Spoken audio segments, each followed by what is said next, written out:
이번 강좌에서는 자바의 패키지, 접근 지정자, 상속 등에 대해 살펴보도록 하겠습니다. 패키지의 개념과 필요성을 이해하기 위해서 다음 예를 좀 살펴보도록 하겠습니다. 만약 하나의 자바 응용 프로그램을 개발하기 위해서 3명의 개발자가 작업을 분담한다고 하겠습니다.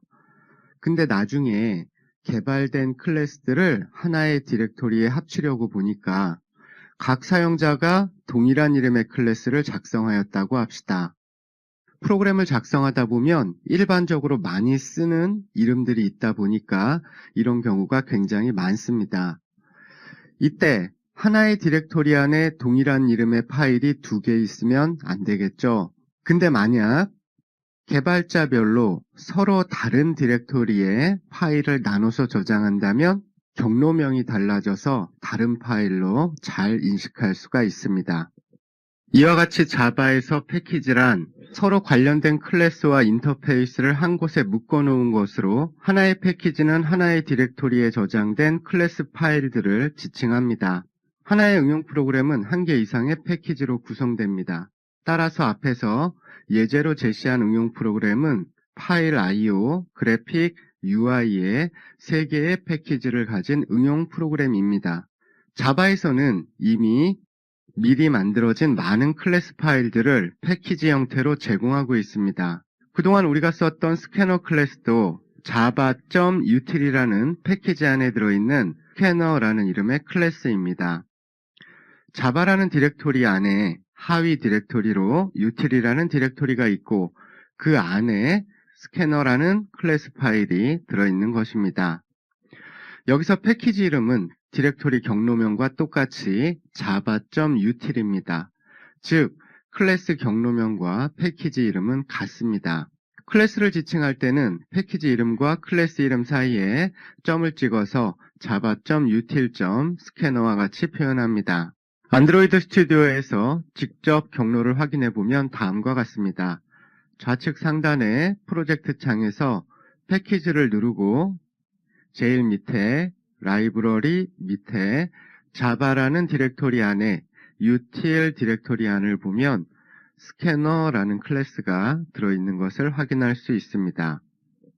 다음으로 자바 소스 코드에서 다른 패키지에 들어있는 클래스를 사용하려고 할 때는 임포트문과 패키지명, 즉 경로명을 사용을 해서 컴파일러로 하여금 클래스 파일의 위치를 찾을 수 있도록 해야 합니다.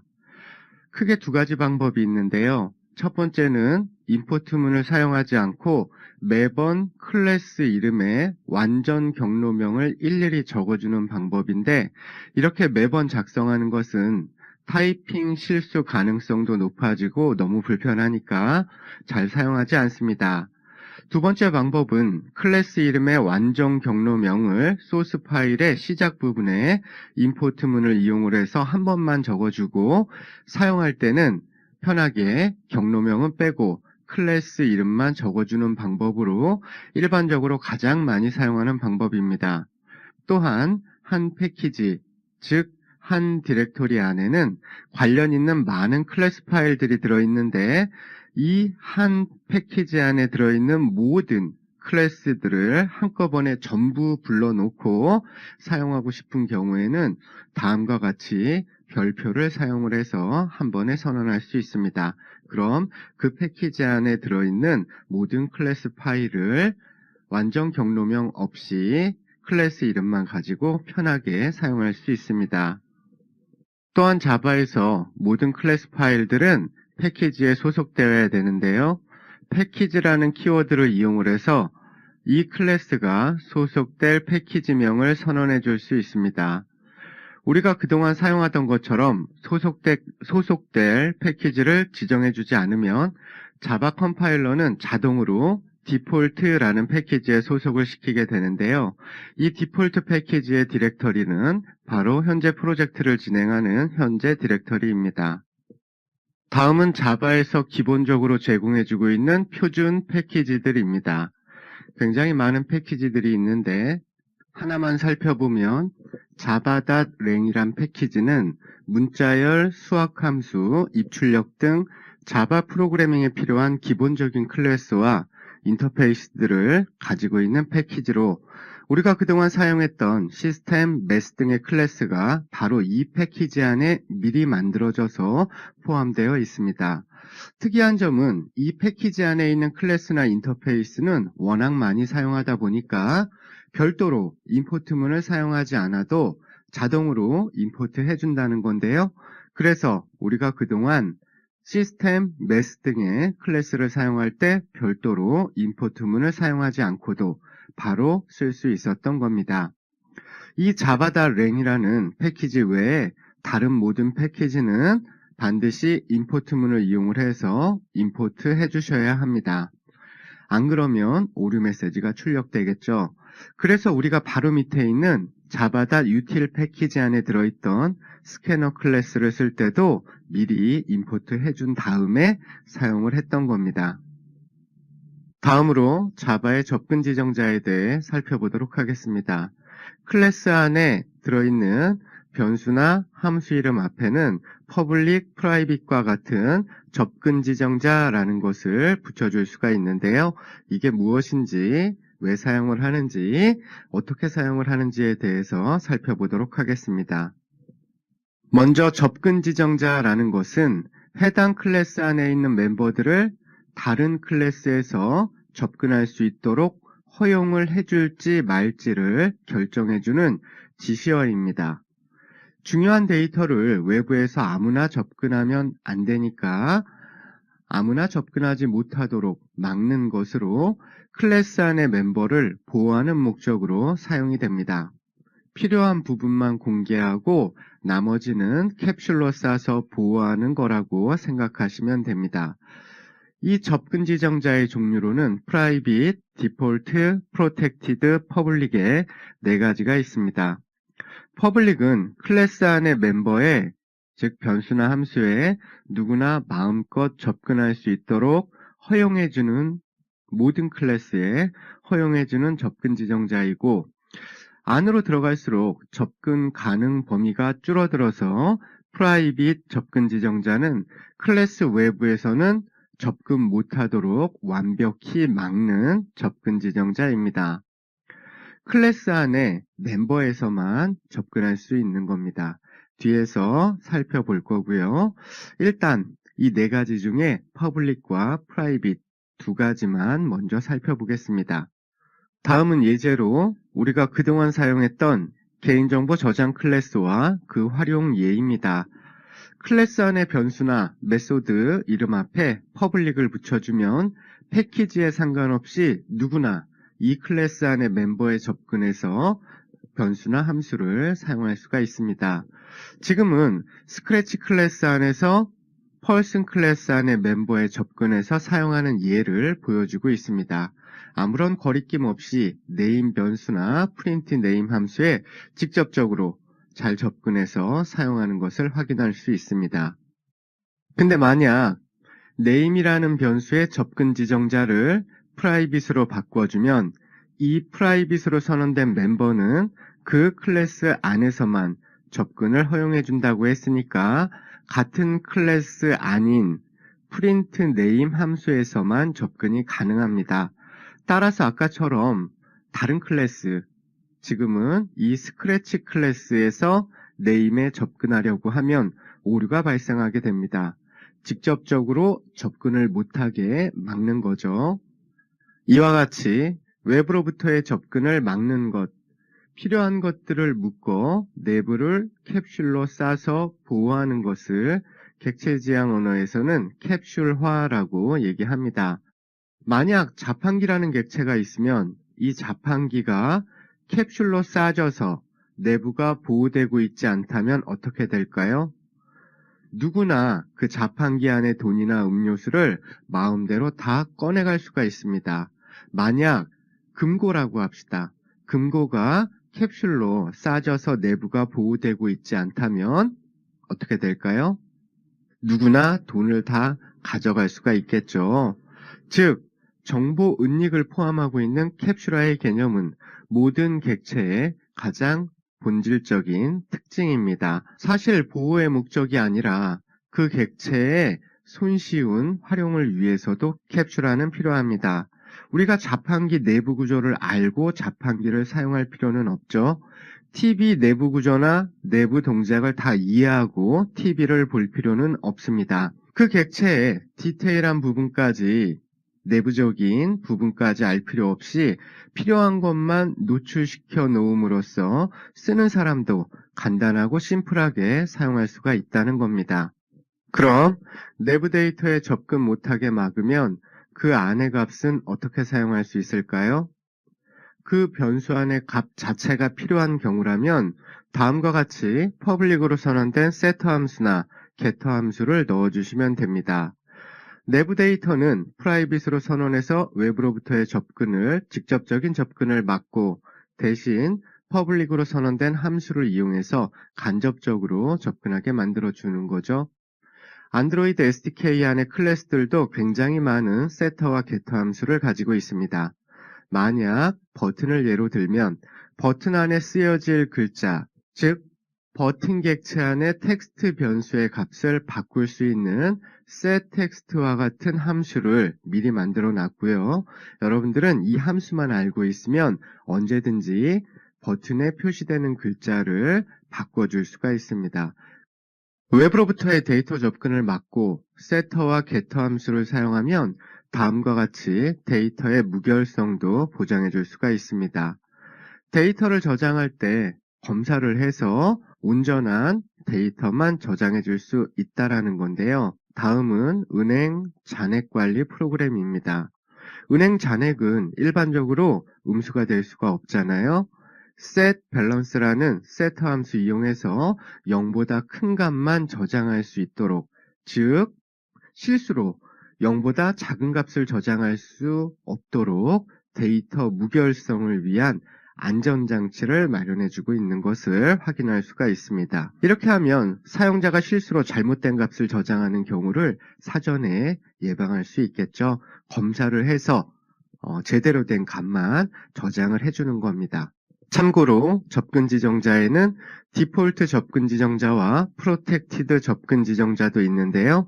이 부분은 지금은 참고만 하시기 바랍니다.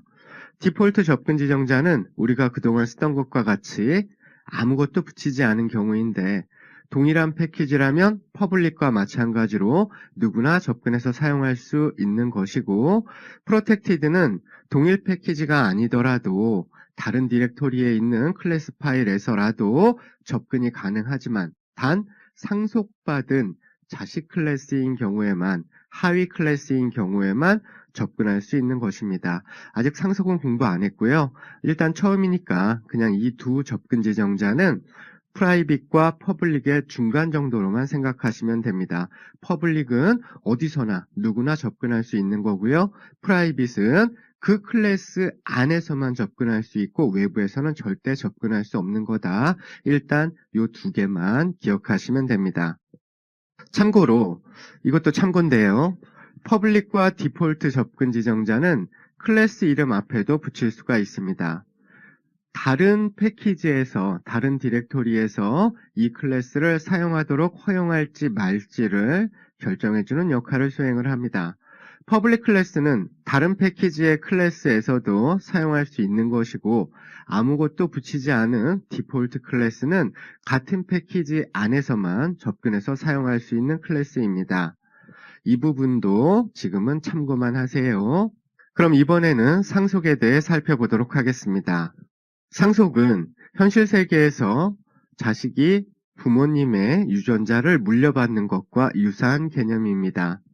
결론부터 말씀드리면 상속은 상위 클래스에 정의된 변수와 함수를 하위 클래스에서 그대로 물려받아 사용하는 것을 말합니다. 상속을 잘 이용하면 다음과 같이 클래스의 중복이 제거되고 간결하고 체계적인 클래스 구조를 만들 수 있습니다. 매번 똑같은 멤버를 모든 클래스에 작성해주지 않아도 상위 클래스를 상속받는 하위 클래스를 작성하면 눈에는 안 보여도 상위 클래스의 모든 멤버가 하위 클래스에 그대로 들어가게 됩니다. 따라서 코드 중복이 제거되고 클래스의 재사용을 통한 소프트웨어의 생산성 향상 및 한결, 간결해진 계층 구조의 클래스들을 만들 수가 있습니다. 다음은 상속을 이용한 간단한 예제입니다. 오른쪽에 있는 A 클래스 안에는 F라는 이름의 간단한 함수가 하나 들어있습니다. 그리고 아래에는 이 A 클래스를 상속받는 B라는 이름의 클래스를 만들었습니다. 이 B 클래스 안에는 아무것도 안 써있지만 A 클래스를 상속받아서 만들었기 때문에 눈에는 안 보여도 A 클래스 안에 있는 모든 변수가 함수가 그대로 들어가 있다고 생각하시면 됩니다. 따라서 B 클래스 이용해서 객체를 만들고 그 객체 안에 F 함수를 호출해도 잘 F 함수 호출이라는 문장이 출력되는 것을 확인할 수 있습니다. 다음은 상속받은 B 클래스에 G라는 이름의 함수도 추가해준 예제입니다.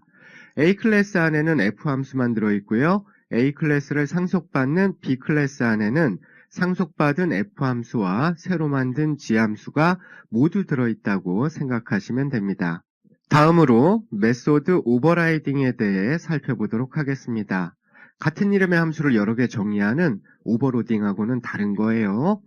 메소드 오버라이딩은 상위 클래스에서 정의된 메소드를, 즉 함수를 하위 클래스에서 다시 정의해서 다른 걸로 바꿔서 사용하는 것을 말합니다. 오른쪽 클래스를 보면 상위 클래스에 정의된 똑같은 이름의 F 함수를 하위 클래스에서 다시 정의해서 사용하고 있는 것을 확인할 수 있습니다.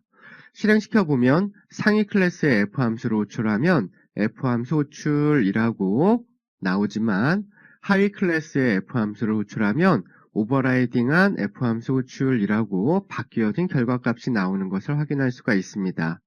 출력 결과를 소스코드하고 같이 매칭시켜서 한 번만 보시면 바로 이해되실 거예요. 상위 클래스에서 정의된 함수를 하위 클래스에서 다르게 바꿔서 사용하는 것으로 이해하시면 됩니다. 다음은 다 설명된 내용이니까 한 번씩 읽어만 보고 넘어가세요. 다음으로 추상 메소드와 추상 클래스에 대해 살펴보도록 하겠습니다.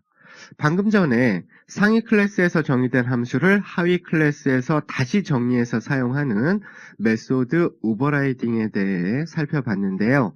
메소드 오버라이딩을 목적으로 상위 클래스에서 함수 안의 코드는 작성하지 않고 함수의 원형만 작성해 놓은 이와 같은 메소드를 추상 메소드라고 얘기를 합니다.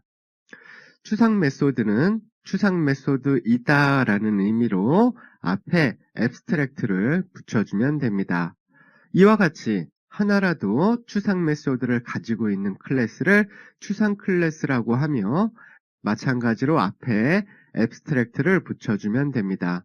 문법이니까 고민하지 말고 받아들이시면 됩니다. 함수의 원형만 적어놓은 추상 메소드 앞에는 abstract라는 키워드를 붙여준다. 추상 메소드라는 의미로, 그리고 하나라도 추상 메소드가 들어가 있는 클래스는 자동으로 추상 클래스가 되면서 마찬가지로 이 추상 클래스도 앞에 추상 클래스다 라는 의미로 abstract를 붙여서 표현해준다 라고 이해하시면 됩니다. 문법이니까 고민하지 말고 받아들이시면 됩니다. 자, 여기서 G라는 일반 메소드는 제가 그냥 연습삼아 추가해 본 거예요. 이렇게 일반 메소드도 넣을 수 있다라는 것을 보여주기 위해서 이 추상 메소드를 가지고 있는 추상 클래스는 제대로 된 온전한 클래스가 아니기 때문에 객체를 생성할 수가 없습니다. 다음과 같이 추상 클래스의 객체를 생성하려고 하면 오류가 발생하게 됩니다. 그럼 추상 클래스를 어떻게 사용해야 되냐? 다음과 같이 사용할 수가 있습니다. 추상 메소드는 하위 클래스에서 다시 정의해서 사용할 목적으로 함수의 원형만 적어놓은 메소드이니까 이 추상 클래스를 상속받는 하위 클래스에서 이 함수를 구현해 주시면, 즉 실제 동작할 코드를 채워주시면, 함수의 원형만 적어놨었으니까 실제 동작할 코드를 맞아 채워주시면 되는 겁니다. 즉 추상 클래스를 구현하는 클래스를 만들고 그 클래스를 이용을 해서 사용을 해주시면 됩니다. 출력 결과를 보면 다음과 같이 잘 동작하는 것을 확인할 수 있습니다. 그러면 이 추상 메소드를 왜 사용을 해야 될까요? 이런 걸 왜 만들어 놨을까요? 실제 그 함수 안의 코드는 사용자가 직접 작성해서 사용하되 함수 이름만큼은 이걸 사용해라 라고 미리 지정해 주는 겁니다. 반대로 얘기하면 하위 클래스가 실행 내용을 직접 채우도록 강요하고 싶은 메소드가 있을 때 해당 메소드를 추상 메소드로 선언해 주면 되는 겁니다. 안드로이드의 버튼을 예로 들어서 설명하면 이 버튼을 눌렀을 때 자동으로 이 이름의 함수를 호출해 줄 테니까 함수 이름만큼은 이걸 사용해라 라고 대신 함수 이름만큼은 이걸 사용하되 이 함수 안의 동작은 너네 마음대로 작성해라. 버튼 눌렀을 때 동작할 코드는 원하는 대로 작성해라 라고 함수 이름만 알려주는 거예요. 그럼 다음으로 인터페이스에 대해 살펴보도록 하겠습니다. 인터페이스는 클래스 안의 모든 메소드가 추상 메소드인 클래스를 인터페이스라고 하고 클래스 대신에 인터페이스라는 키워드를 이용을 해서 선언을 합니다. 이때 인터페이스라는 이 클래스 안의 메소드들은 반드시 퍼블릭 앱스트랙트로 선언을 해줘야 되고요.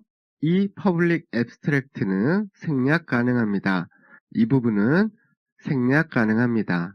추상 클래스와 마찬가지로 인터페이스는 온전한 클래스가 아니기 때문에 객체 생성은 불가능하고 이 인터페이스를 구현하는 클래스를 만들고 그 클래스를 활용해 주시면 됩니다.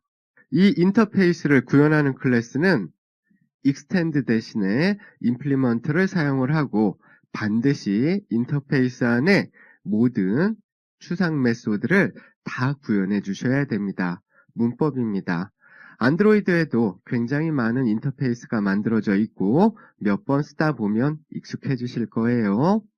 주의하실 점은 이 인터페이스 안에 추상 메소드를 구현하실 때는 상위 클래스의 접근 지정자가 퍼블릭이니까 이를 구현하는 하위 클래스의 접근 지정자도 퍼블릭으로 해줘야 된다는 겁니다. 퍼블릭보다 더 낮은 접근 제한으로 작성할 수가 없다라는 걸 알아두시면 됩니다. 다음은 안드로이드에서 인터페이스를 사용하고 있는 예입니다.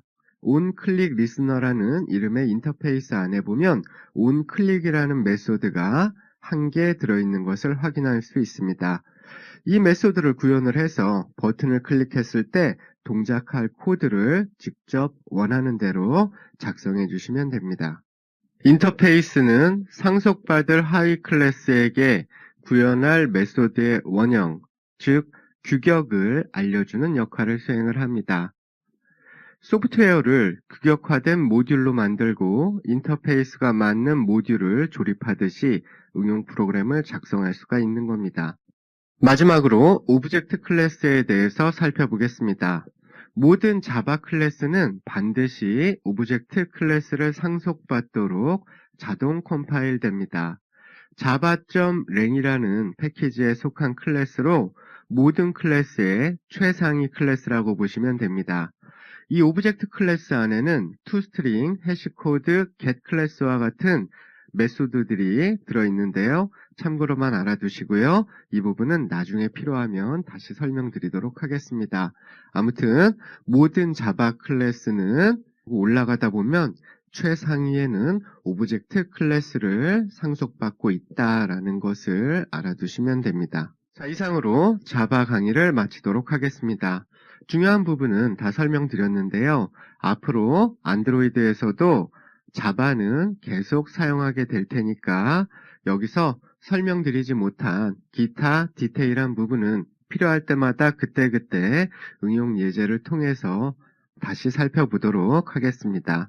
수고하셨습니다.